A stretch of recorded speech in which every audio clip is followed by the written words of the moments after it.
Why do I keep on going through these changes? 'Cause no life is emerging from these changes.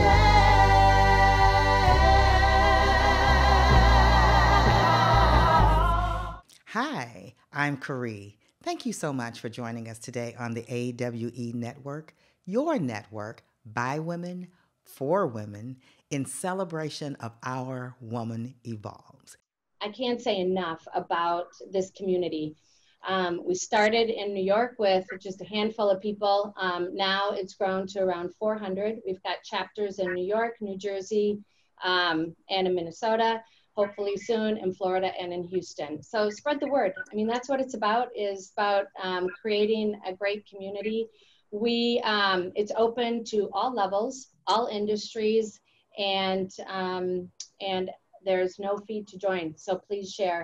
The networking component is one piece. We also have two other, what I would call pillars, that make up iWill. The other, one of them is that aspect of giving back. So we've partnered with some nonprofit organizations that is all about helping and supporting women. For example, we've partnered with the Coalition for the Homeless in New York City. They've got an amazing program called First Step, which helps women launch back into the working career, working field after being in, either a situation where they've been on the streets for a while or in a domestic abuse situation. First Step provides them training, instruction, mentoring, and helps them launch. And we've supported that program with monetary donations along with mentorship throughout the years. The other pillar is it's called iWill Accelerate. It's a grant fund to help women launch their businesses. So your donations today, signing up for the program, all goes towards iWill Accelerate. So we are continuing to collect, and then soon we'll be able to offer and help women, what I say, launch their dreams, right? They've got an idea, they want to launch it, and that's what we're here to do, is help support that. So that is iWill. I'm super excited, again, for you, for the program today, and for you joining us. Couple of quick logistics before we get started. Questions, as Corey presents, which will be about 35 minutes or so, we've got some moderated questions that we'll be asking, both Nita and myself will be asking. But please send your questions in through the chat, because we'll have time at the end also for those questions. And then we want to do some breakout rooms. So we'll reserve 10 or 15 minutes. We'll see kind of how the program is going. But we've done this now a couple of times where we do some smaller breakout rooms. So first of all, you guys can all get to know each other, which I think is really important and also part of iWill. Secondly, it's nice to just have a smaller space to network and to share stories. So we'll do that for, again, 10 minutes or so, come back. Wrap up. Corey will share with us the gift at the very end, and then we'll also hear from Aisha. So that is our program for today. Nita, I'm going to turn it over to you to introduce Corey.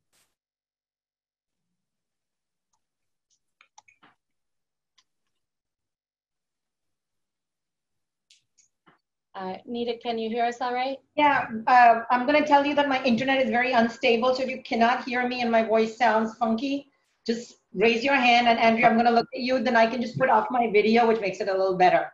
Yep, sounds good. All right, so wanted to introduce you to Corey Cotton, and I just came up, I saw her profile, and she's an amazing woman. She's the AGC at a leading bank, a leading global financial institution. On top of that, she's also a Grammy award-winning singer. And then in addition to that, she's also a certified coach, and she has programs like the Elite Career Accelerator and the Empowered Women's Masterclass.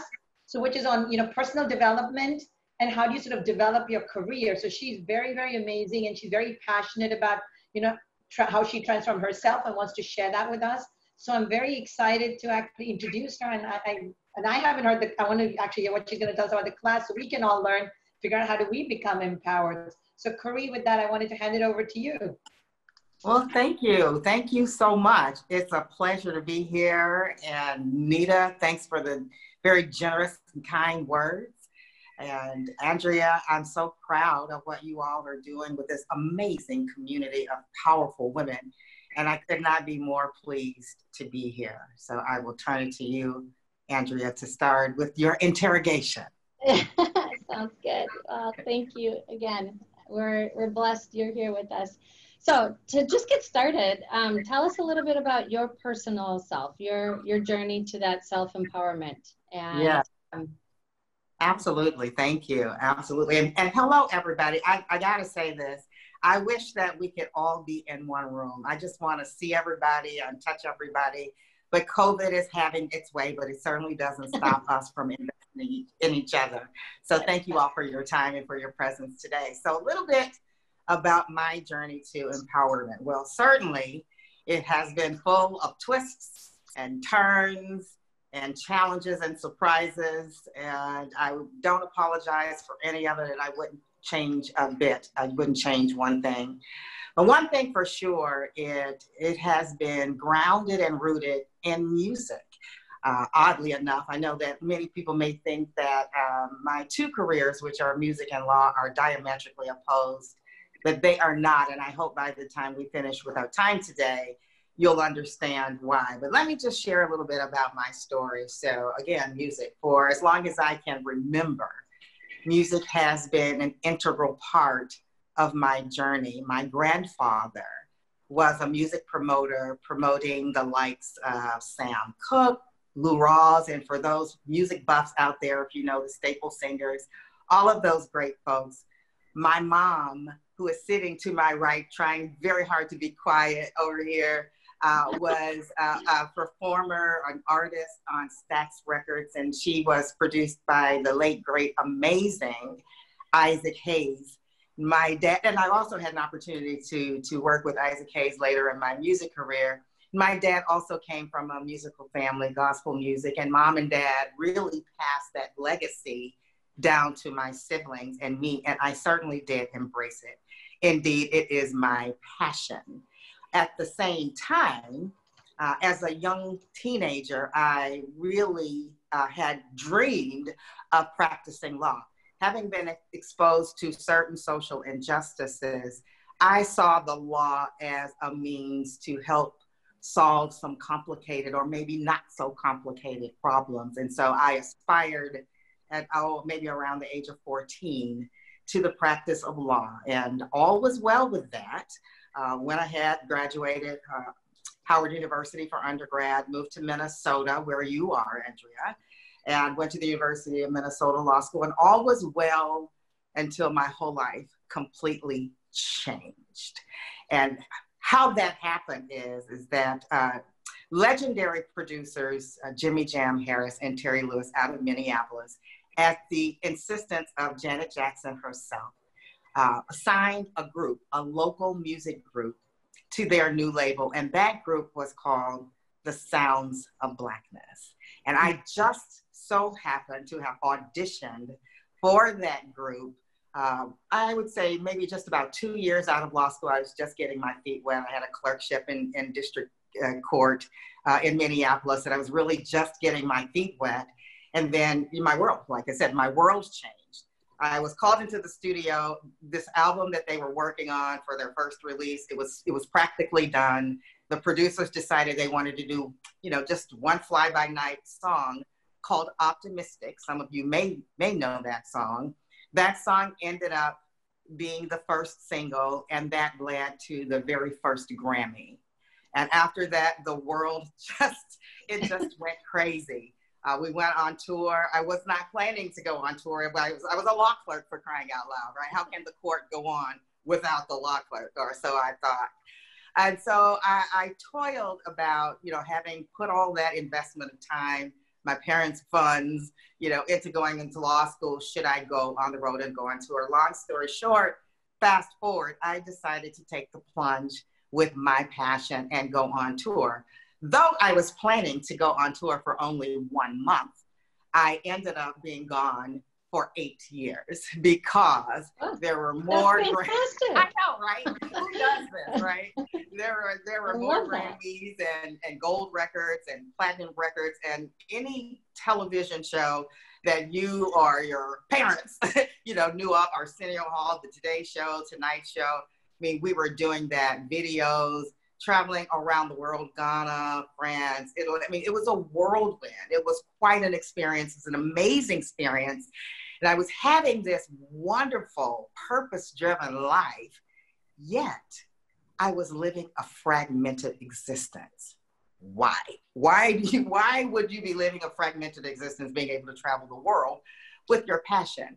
And that is because I willingly stepped into a box that I allowed other people to create for me. Because when I graduated law school in the late 80s, accelerating your career was very linear, right? You either did in-house, you did a law firm, you did government, whatever you did not go on tour, to sing. That is not what you did. And so I spent a lot of years vacillating between music and law and apologizing to everybody for doing one or the other. So I was in amazing places around the world and really wasn't present in that moment because I was so busy thinking, oh, I should be doing this or I should be doing that. And so I did quite a number on myself. And my aha moment really was just growing up, realizing that, listen, not one more day of someone else defining for me what success means for me. Not one more day of me vacillating and apologizing for who I am, because as women, we can be multifaceted.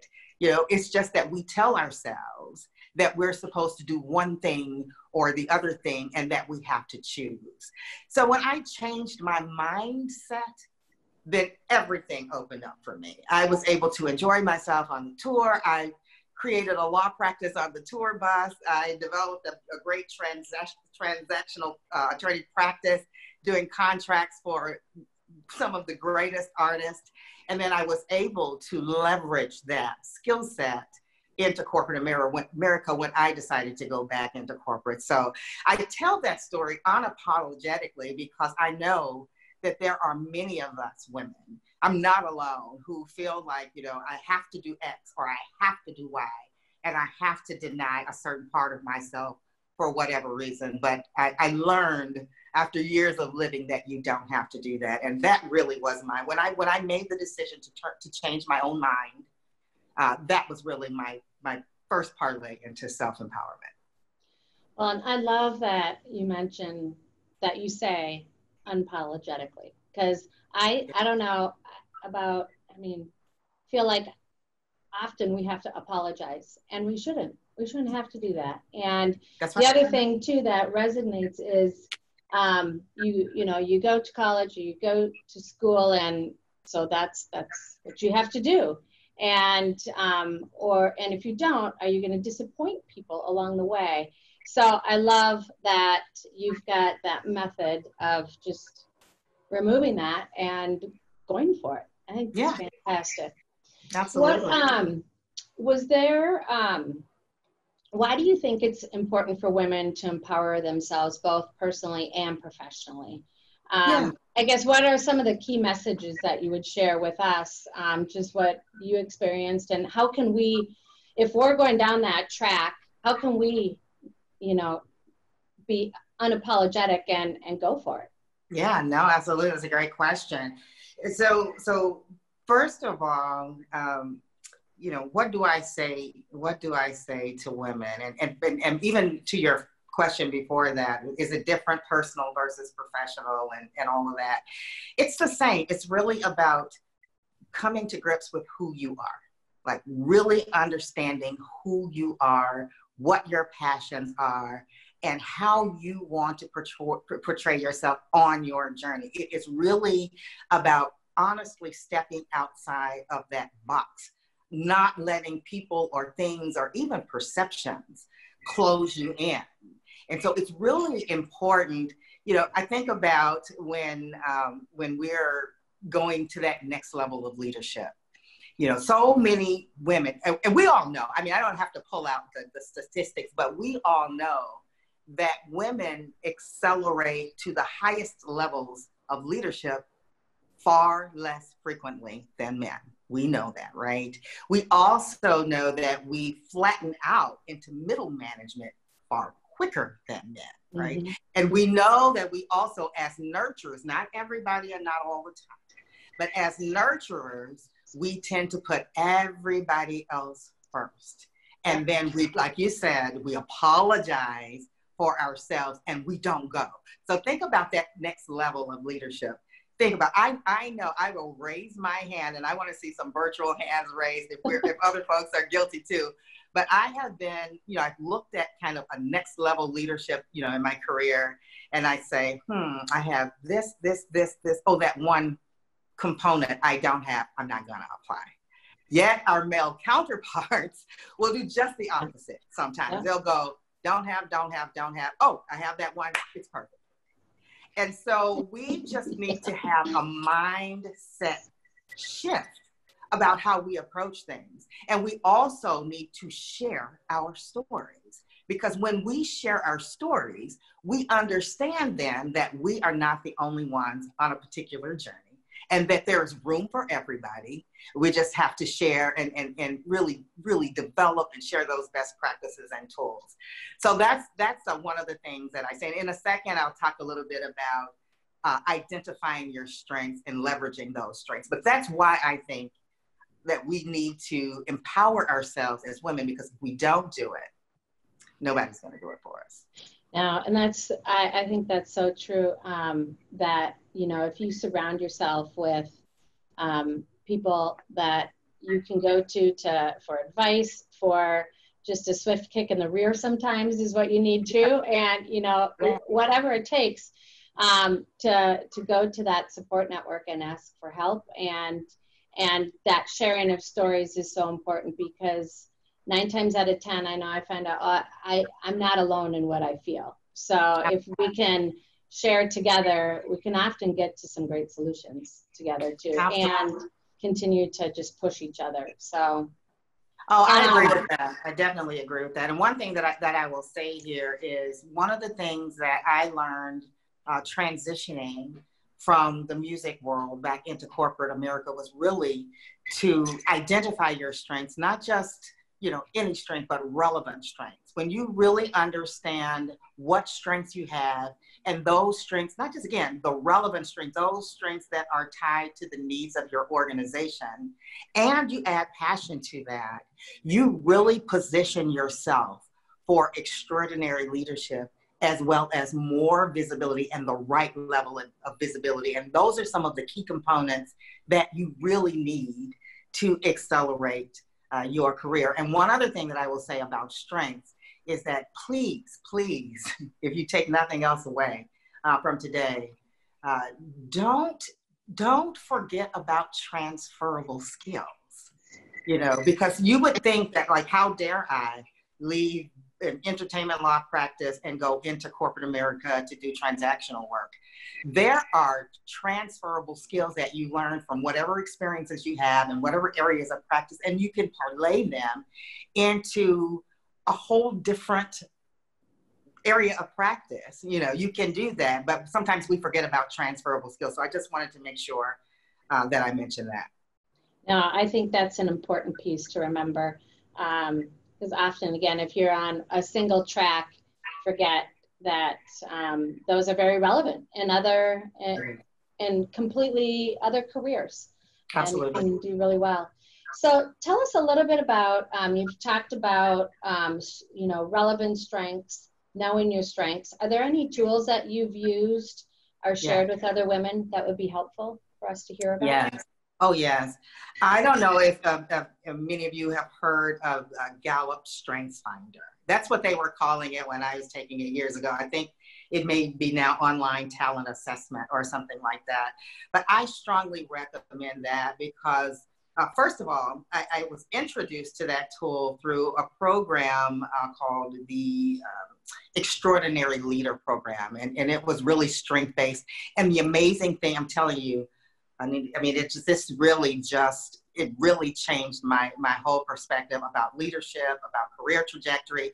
Because one of the things that they teach through this tool is to focus on your strengths and not really your weaknesses. And I don't know about you guys, but when I first started out, and even from time to time now, I have to tell myself, I assessed my value based not only on what I was good at, but also where I was weak. Like, oh my God. And then when you do that, you tend to focus more on your weaknesses. When you focus more on your weaknesses, you end up weakening, taking the power away from your strengths. So this tool, online talent assessment, it identifies, I would say, your talent themes. They may already be strengths, or they may be developed with the right development plan and action plan into strengths.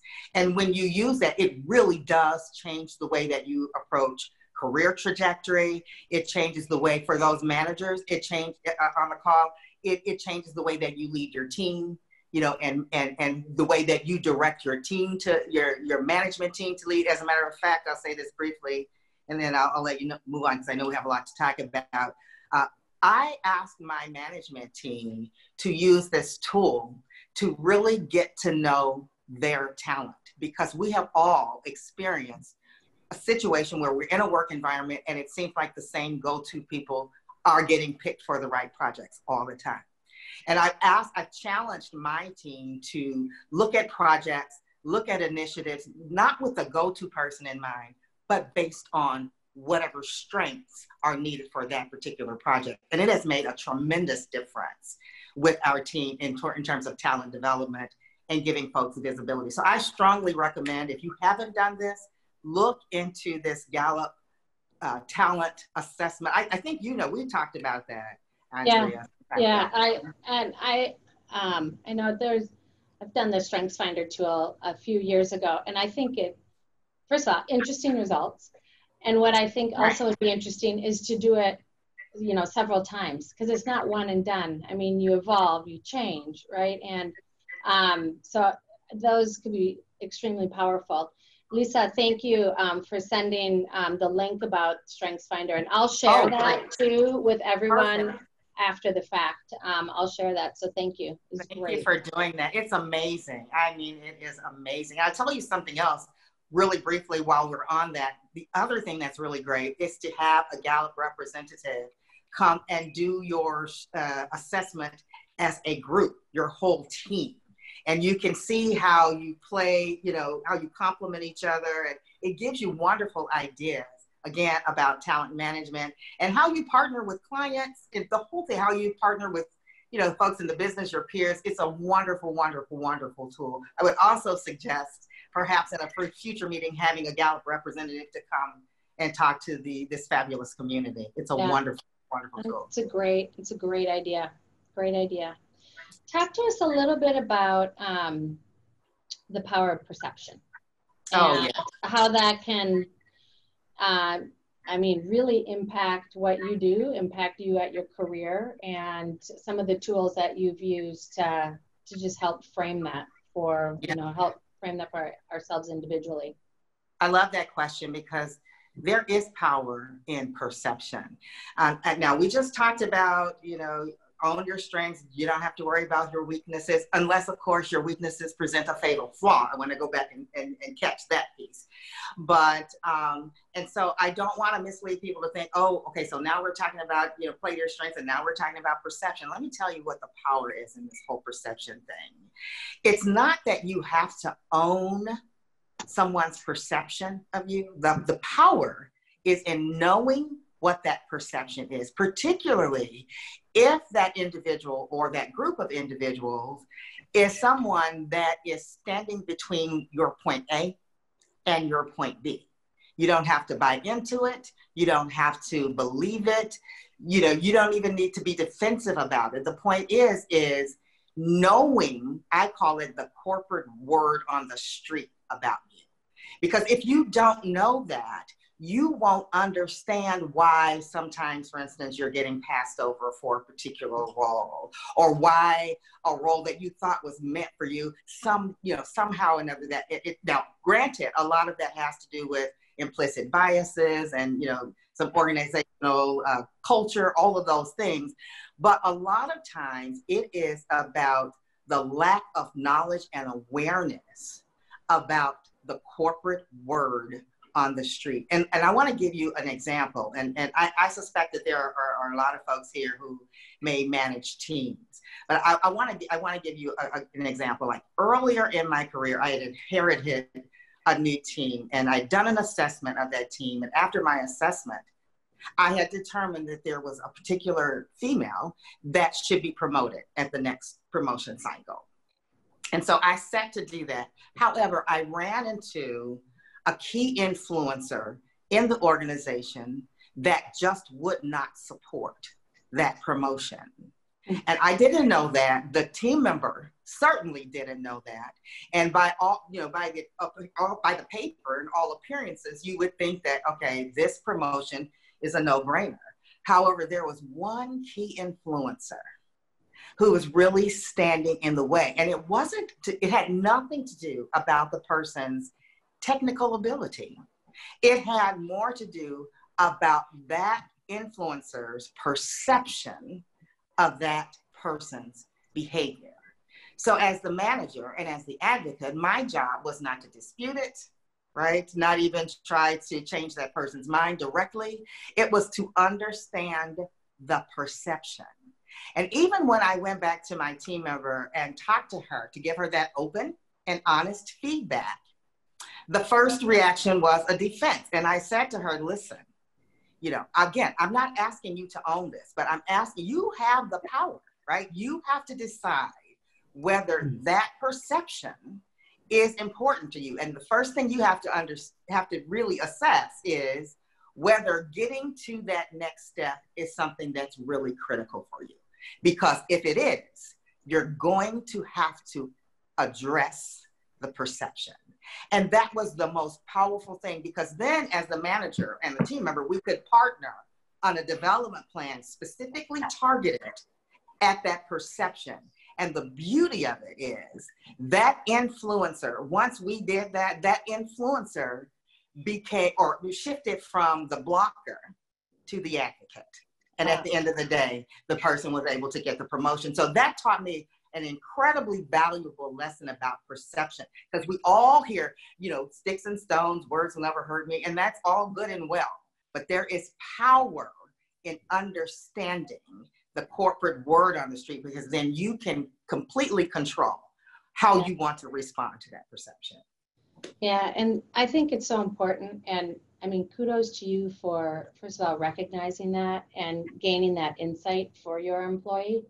I think, as many of us manage team, I think that is our role, is to help our team rise. And sometimes it's also giving them feedback that they may not want to hear. But that's right. It's important that you do that. I mean, I know I've been in the position where I've received feedback that, like, what? Really? I think we're all raising our virtual hands on that. Yeah, really and it's nuts. But to your point, it's up to you then. Do you want to do something about it? But just knowing it's so important. And it is. And another thing is something you said just reminded me of this. You really do need to decide which perceptions matter to you, because it's not about changing who you are for everybody's perception. That's annoying, right? And it's exhausting. But it's really when you're talking about your career trajectory, it's important to be strategic, about how you're going to move and, what perceptions you're going to pay attention to. And I just tell, all my folks, listen, if someone is standing between your A and B, and your A moving to B is super important to you, you got to address the perception. Yeah. The power is in knowing about it. Yeah, I think it's great advice. Excellent advice. You shared in your story how you stepped outside of your own box. What do you say to other women who find themselves stuck in their box? I guess, how do we begin to take those important steps? How do we address that? And I guess even how do we recognize it? Yeah, so it's a really, really good question. And for me, really, it wasn't a turn on the switch or turn off the switch. It was me beating my head against the wall, really apologizing to myself over and over and over again. And really, I don't want to make anything sound overly simplistic, but I can tell you what worked for me, right? For me, it was about just stopping. Sometimes just stopping in the moment and really asking myself, why am I doing what I'm doing? Is this my heart song? Do I really love what I'm doing? Why am I doing it? Or am I doing it because, like you were saying, Andrea, I'm going to disappoint someone if I don't, but life is so short.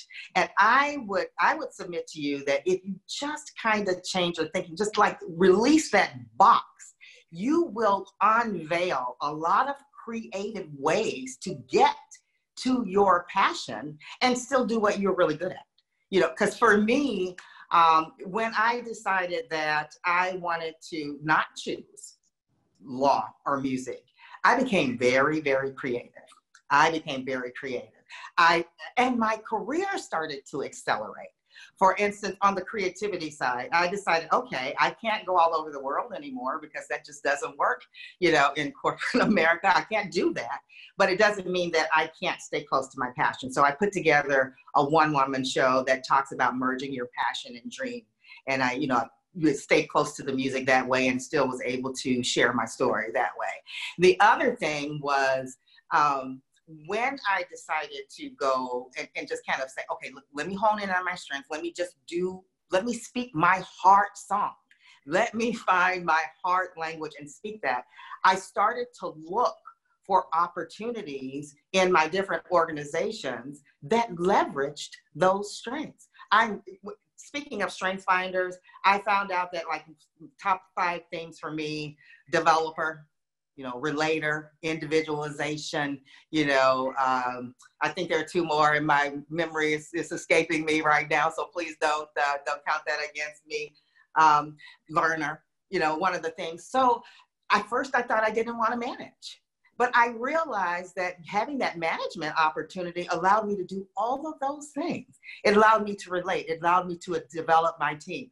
So I think the first thing to do is just stop, stop what you're doing for 1 second and give yourself some me time. Just think about what it is that moves you, what's your heart song. And then you also want to leverage your mentors and sponsors to get feedback, those people who really do know you, and broaden your thinking around what the possibilities are. I assure you that there are many, and that's one of the things that we do in the Elite Career Accelerator. We try to hone in on those things that are going to speak to your heart. And one other thing that I tell us, particularly as women, is I call it heed the aviation warning. You get on the airplane, right? Before you even take off, you have to buckle up. And what do they tell you about that mask? Put your mask on first before you try to put everybody else's on, because you're not any good to anybody unless you are living really your own full and complete life. So I know, I'm just rushing here because I know we have so many things that we want to talk about, but these are kinds of things that we talk about in the accelerator. So if I had to sum it, I'd say just spend some time with yourself. And one other thing, create that vision board. What do you see yourself doing? I can tell you from personal experience, everything that I've ever set out to really do, and I have put it on that vision board, it has come into realization. Maybe not quite like I thought it would be, but definitely it has been realized. So many things you can do there. Yeah, I love that. The vision board, and it works. It works. Yeah, it really does. It's great. I'd love to learn some tips on how to create one of those as well. Call me. I know we've got probably time for 2 more questions, and then please, anybody who has questions, submit them through the chat. And then we're going to do some breakout rooms, and we're going to keep the breakout rooms to 10 minutes because we want to have a little time at the very end to hear from Aisha, and then also back to Corey. So let's see. One of the concepts that we talked a little bit about is sisters investing in sisters. And I love that concept, the value of sister sponsorship. Tell us a little bit about, have you had women sponsors in your life? how did you find them? And then how did they help you? Sure, absolutely. Yes, I've had wonderful sponsors throughout my career and in my life. And actually, I've had male sponsors, you know, as well as female sponsors. But, you know, since we're talking with iWill, and this is our group, we're going to just talk about us. But yes, I have had sponsors. And I believe that mentors, you find mentors, but sponsors find you. And the reason why, you know, it's really difficult, you know, some people get turned off when you go and ask someone to be your sponsor and they're reluctant to do it. And they should be, because, you know, you have to position yourself to receive a sponsor. Because let me tell you what this sponsor is doing. And many of you, I'm sure, know this already. But that sponsor is investing his or her career capital on you. And so that person needs to know that that's not going to be in vain, right? That you're going to show up, that you're going to show up consistently, that you're going to be an early adopter of change, that you're going to give back, you know, that you're going to raise your hand for the tough projects. You know, that person needs to know that they're investing in the right person. So that's why they find you. And every sponsor that I've had, I didn't even know that they were my sponsor until I looked up and whoa, my career is just accelerating. I'm like, surely I'm not doing this on my own, and it's not. You know, when you're trying to break through that ceiling, you're doing that with mentors and sponsors. The other thing is that sponsor will put and this is what my sponsors have done to me, to your third question, that sponsor puts my voice in a room that I didn't even know existed. Yeah, I didn't even know things were being discussed in the room, and that sponsor spoke for me. And I'll give you a quick example. I learned earlier in my career when I was skipping maybe 2 or 3 levels, going from, you know, maybe like operational risk manager to, I think at that time it was assistant general counsel, and I'm associate now. But there was some discussion in the room, and there was some question, ironically, about whether I was committed to the practice of law, because, you know, I'm doing a book and I'm doing all these things, like, you know, are you really going? And it wasn't really any ill will. It was just a real valid question. And I had a sponsor who was in that room who said, hold on a second, you know, and just really, really, really told my story in that room. And I never ever knew that any of that was happening.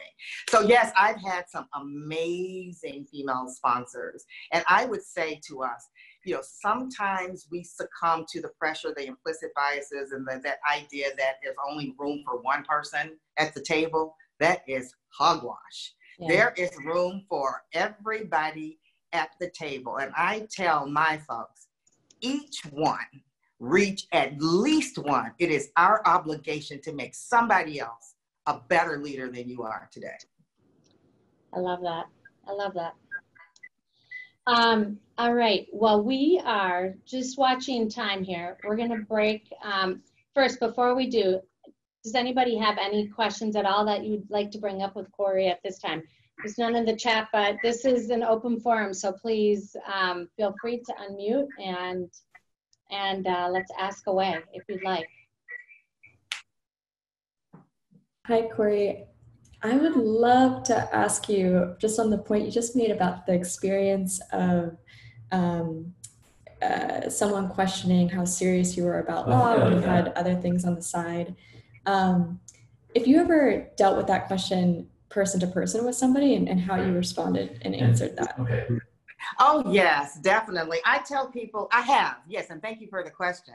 I have dealt with that one-on-one, and I get asked that from time to time. And I just tell people, again, like, I'm multifaceted, right? It's not boastful, it's just a fact. There are things that I love to do, there are things that I'm good at doing, and there are things that I work toward doing. And so all of those things are who I am. It's who I am. And as long as I'm not missing a beat, or as long as I'm not dropping a ball, then I think that we're all on the same page. So yes, I do get that question. And I just come really directly, unapologetically to say, I am committed to what I'm doing. And I am multifaceted, and I don't apologize for that. And you have to be bold about that, because sometimes when that question is asked, the inclination then is to kind of cower and to, you know, to stand down, but don't stand up. Step into your power and stand in that power. I love that. Multifaceted. I love that. That's great. All right, we're going to break out into rooms. So in your breakout rooms, talk a little bit about, a couple of the key takeaways that you've heard from Corey, and just, what struck you, what really resonated with you. We're going to do this for just under 10 minutes. We'll come back. And if you guys could assign just even one person, be kind of spokesperson for that group, and talk a little bit about just what are some of the key takeaways. And then we'll wrap up with a couple of words from Corey, and then as well as Aisha. So here we go. We're going to see how well technology works today. Somebody please hold my hand, because I don't know what to do with the breakout. All right, so you should all be invited join. to breakouts and then join.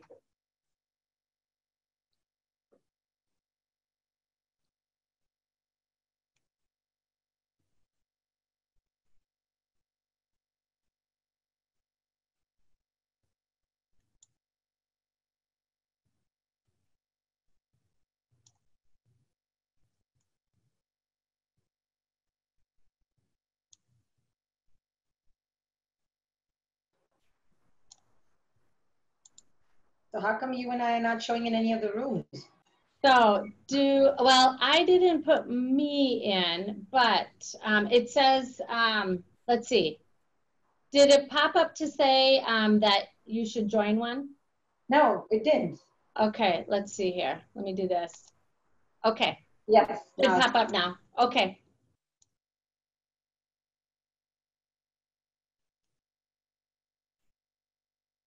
Hey, Caroline, if you can hear me.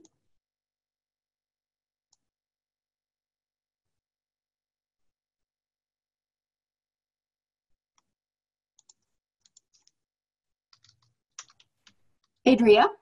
Hey, how are you? Hey, I'm sorry. I've just been on calls and after call after call. So No I'm kind worries. of trying to listen to it because I want to hear it. No worries. So I'm like on another call. Yeah. Yeah, no worries. If you really want to good. go into a breakout room, I've got you assigned. Otherwise, you don't have to. We could just hang out here. Okay, we can hang out here. Well, I look forward to seeing you on Friday. All right. We're getting everybody back. Awesome. First of all, technology worked. Hallelujah.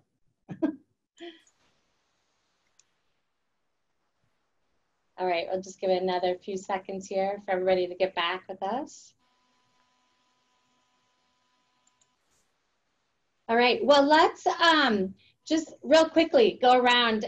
If anybody wants to speak up from each of the breakout rooms, would love to hear just some takeaways. So let's start with breakout room 1 for folks that were in there. I think that was us. And so the takeaways we got from your talk, Corey, was strengths that you have and strengths within your own organization, to be introspective about how others perceive you and the way you carry yourself, stepping out into your own power, not worrying about other things or how people perceive you, definitely following your heart song and being unapologetic. But that doesn't mean not being flexible. I love that. Thank you. How about group 2?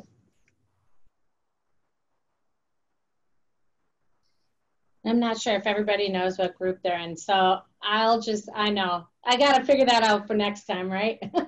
How about, let's see. Sean, do you want to talk a little bit about from your group? Sorry to put you on the spot, Sean Swearingen. Sorry, had to unmute there. Sure.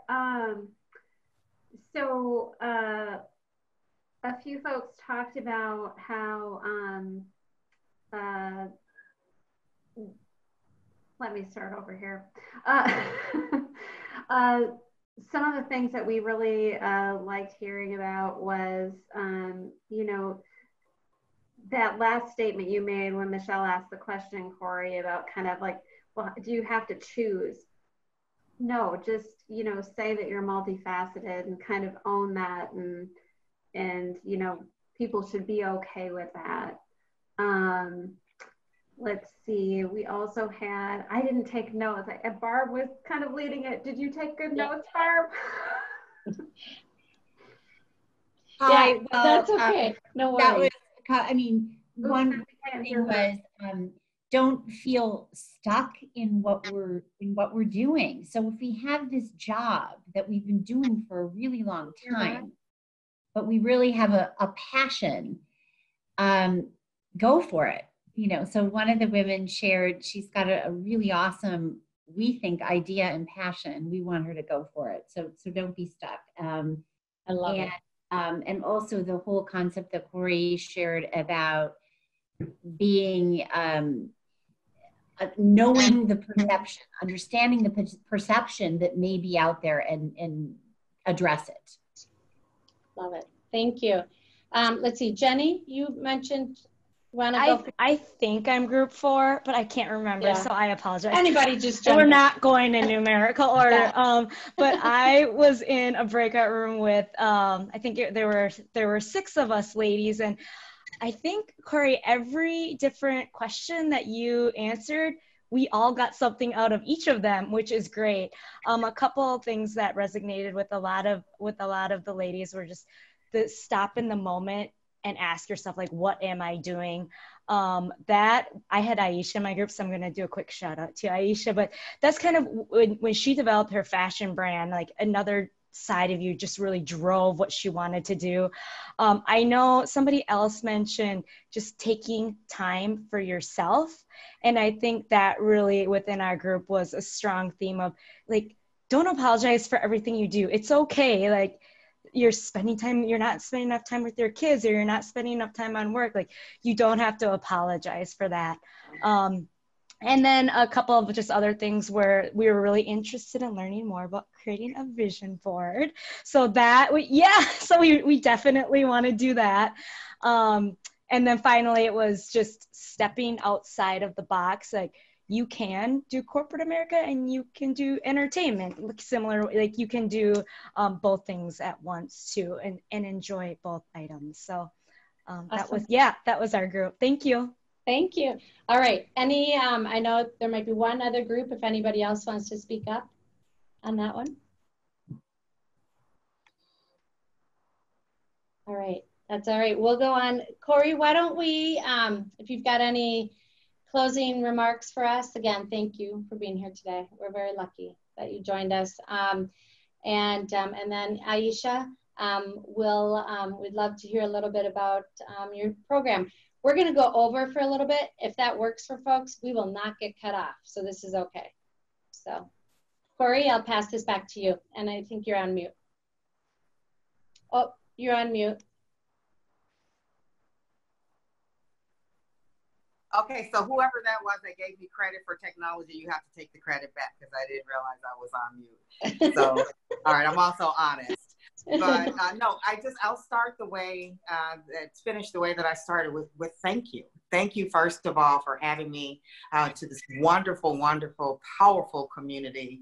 Andrea, I'll talk to you later because I heard some wonderful things about you that you haven't shared that I learned anyway. So, and Nita, thank you also for introducing me to this community as well, and to Andrea, and to the iWill community. I hope that I'm a part of you now. I really do. You are. And I will say this, that if this thing that I will do is that we are not powerless and we are not apologetic. Step into your power and own who you are, and let us, whatever we do, celebrate each other. Again, each one reach one, at least one, make someone else a better leader than you are today. I hope that you guys will reach out to me. I have, for your information, an Elite Career Accelerator group on both LinkedIn as well as Facebook, and of course, CorieSCotton.com. Apply now if we want to talk. Just get on my Calendly so we can have a chat about that vision board and other things. But I appreciate you all, and thank you all for being so gracious and having me. Thank you. I will share resources also, FYI, with everybody at the end. All right, Aisha, I can't wait for you to share with us your program, and thanks for joining us today. We just real briefly, Aisha, I adore you. You're fantastic, and you are an amazing inspiration. I would love for you to join us sometime and just share your whole story. We've heard it for folks in New York, we've been invited to Aisha's studio, and she shared with us her story from going from in the financial field to now this amazing fashion designer. And just from where you came from. It's a great story. So we would love to have you share that with us. But today, I can't wait to hear about the program that you designed. And it's so special because you are helping so many women with it. And would love to hear about that and how we can help. Thank you. Thank you so much, Andrea. First of all, I miss you. I wish you were in my studio. I wish we were doing this in person, but this is second best, Zoom. Thank you for giving me this time to be able to share my passion. Yes, this is my work, but honestly, what I do goes beyond work. This is what I was put on this earth to do, and that is to make beautiful clothes. But these are not just clothes that we design. I have built a community around me of women and how our brand can support women in so many ways. We've been doing that. We recently, I'm sure you all saw the black and white selfie we had to post where we, hashtag women supporting women. And that got me thinking, that's great. We all posted a selfie, but that's something our brand has been doing from day one. One of the things we were doing prior to the pandemic happened, we were hosting our dinners, in-person dinners, where women got to meet one another. And I would go out of my way to make sure the right women got to sit next to the person they needed to meet, so they created long-lasting relationships. And the feedback I got was, my God, those networking groups that you put together were so powerful. And then COVID came to town in March. Our entire business and entire way of operating came to a screeching halt. I had to shut down. And that was probably one of the most difficult things I ever had to do. And while I was home, feeling sorry for myself and our company and everything else, what I started hearing from our suppliers was that they were equally hurting. I worked with small women-owned businesses in New York City. Everything got produced right here in New York. These were artisans. They no longer had orders from me. So then I said, okay, this goes beyond just me. I need to figure out a way how I can help them and how help myself and bring our community back together. So what I did, I created something called a 1, 2, 3 accessory kit. And in the accessory kit, I utilized 3 of our best suppliers, artisans, and I said, let's team up, let's design something that we can bring to market, we could sell, so you have orders, so we all benefit from this. So the accessory kit exists of 3 things. One is a mask. We all have to wear one. So I said, okay, let's be fashionable about it. And then a hair scarf, because we all were having problems with our hair, with the roots showing up and all that stuff. So the scarf came in handy. And then we threw in handmade earrings, because that allowed us to be glamorous on Zoom. So it was a glam kit, and I introduced it to my community, and it was an instant hit. Everybody started ordering it, and I got so excited, and we kept running with this product line. Then I said, okay, that's not enough. Let's take it one step further, because yes, it's starting to help our vendors get some business, but the women who showed up to buy the kit, they needed to be celebrated as well, because here they're raising their hands and saying, okay, I'll buy a kit. As a matter of fact, I'll buy 3 because I'm going to give 2 as a gift. I'm like, wow. So just recently we launched a new campaign. It's the hashtag Digital March. It's our way of celebrating the women who are buying into this program. My goal is by end of August to collect 200 selfies of women wearing our masks. So I just recently put a call out to our women who purchased it. I said, will you send me a photo of you wearing your mask? So, and all of a sudden, all these photos are coming in, and I want to collect 200 of them. And then at end of August, I am working with an artist to create art installation of these 200 photos. And we're going to figure out a way to display it in a big way and put it all over social media and have all the women's names written on it who actually stepped up to buy these kits. and help, because that's a real concrete way of showing how women are supporting women. Absolutely, you're helping my brand. You're absolutely helping us pay our rent, which is ridiculous. Our landlord is not negotiating with us. But more importantly, these are other artisans that they're getting work as well. One of the seamstresses can't come to the factory because she has little kids, toddler and preschool kids that can't go back to school, and a fourth grader who can't go back to school, so she needs to watch him. So I said, don't worry, I'm gonna find a way to get the work sent to you, you work on it, and I'll get the work picked up from you so you don't have to leave your house. And she was thrilled. So now she's earning income and taking care of her family. So that's how we created this infrastructure right here in New York, you know, and I'm quite happy how everybody is chipping in to help us. And I would love for the iWill community to support us further. I'll show you quickly a couple of these masks. I was gonna share some photos, but it's gonna get too complicated. Technology is not my strength before we all go down. I said, okay. So going out kit, this is a daytime, evening kit. It's a brocade, gorgeous fabric that you could put, and you can have it if you're going out, you know, you wanna look a little more glamorous. So that, this is your summertime.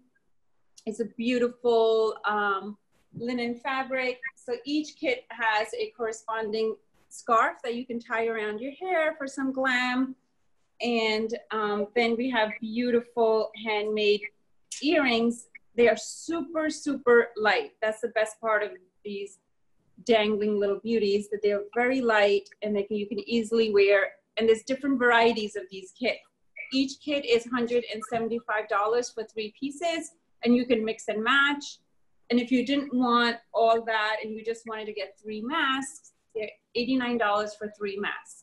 I do understand they're probably a little bit more expensive than the masks you're seeing out in the market, but we're not mass producing these masks. We're not using cheap fabric. This is luxury fabric, and every one of them is hand cut by artisans who are actually meant to do couture work, and they're making masks. So they're made with love and passion. And I rather keep that way, do it in an ethical way that is really helping the women get a higher wage than they would get normally. So it's making a difference in everyone's lives. So that's my ask to the iWill community that I'm partnering up with. Thanks to Andrea, she said yes when I asked her. So together we will be putting this program out there. If you're interested, please look at our kits online. You can purchase them. And then I ask you to send in your selfie wearing the mask so you can be part of this 200 Women Digital March, the art installation that we're going to put together. Awesome. Thank you. Thank you, Aisha. They're beautiful, absolutely beautiful. And I appreciate so much, appreciate the partnership. And, you know, a percentage will also be helping iWill accelerate. So 10% from the sales will go to the iWill fund. So that's something I think you are amazing at putting that together and how you've been raising money for women. So I want to participate in that. And then for every 50 kits or so sold, we will donate some kits as well to the community that you may want to give them as gifts. So that's our further commitment. And I think, you know, as the iWill community, what we should think about, you know, we support the nonprofit, these amazing nonprofit organizations. How can we help them also with these kits? So if I would love ideas, if anybody has, you know, organizations that you think would really benefit from this, let me know. Because that's what it's all about, is helping women. And Corey, as you mentioned, sisters. Investing in sisters. Yes, and that's what it's about. So thank you, Aisha. We will, a couple of things, I will send out a link to Aisha's kits. I will send out a link to the recording. We recorded this meeting tonight. And then also to Corey's materials. And then also I'll share with everybody just who everybody is on this call. So everybody will have everybody's email addresses, because that's what it's about, connecting with each other. So feel free to connect with each other. And just before I close, I just want to real briefly mention our next program. It's next Thursday. And it is with, I know some folks in the legal community know Donna Payne, who is amazing. She's an author, an international speaker. She was former CEO of the Payne Group. And we're just lucky to partner with ILTA's Women Who Lead organization. Michelle, thanks for joining us today, and we're so grateful to be partnering together on this great event. Donna's going to be sharing with us the power of creating your personal brand. She's got a series that she's put together and has delivered that multiple times, and it's going to be really powerful. Just the last mention, the partnership with ILTA's Women Who Lead, I can't say enough about that. And it's all about bringing women together and being stronger together. And so, it's growing both of our networks, and that's what it's about. So please join us next Thursday. I'll send a link out for that. And I think that's it. Thanks, everyone. Andrea, can I just say really quickly, I was on mute earlier, but I have to say hi to my friend Barbara. I was on mute. She couldn't hear me saying that. I know Barbara from Minneapolis. I couldn't let the hour go by. So great to see you. I love Thank you. It's so great to meet everybody. I just want to thank Andrea for and I think this is the third one I've attended, and just meeting new amazing women is such a gift in the midst of this pandemic. You have no idea. I'm just so grateful. So Aisha, Corey, Andrea, all of you, thank you. Thank you. Thanks, everyone. Have a good night. Thank you. Bye, everybody. Bye-bye.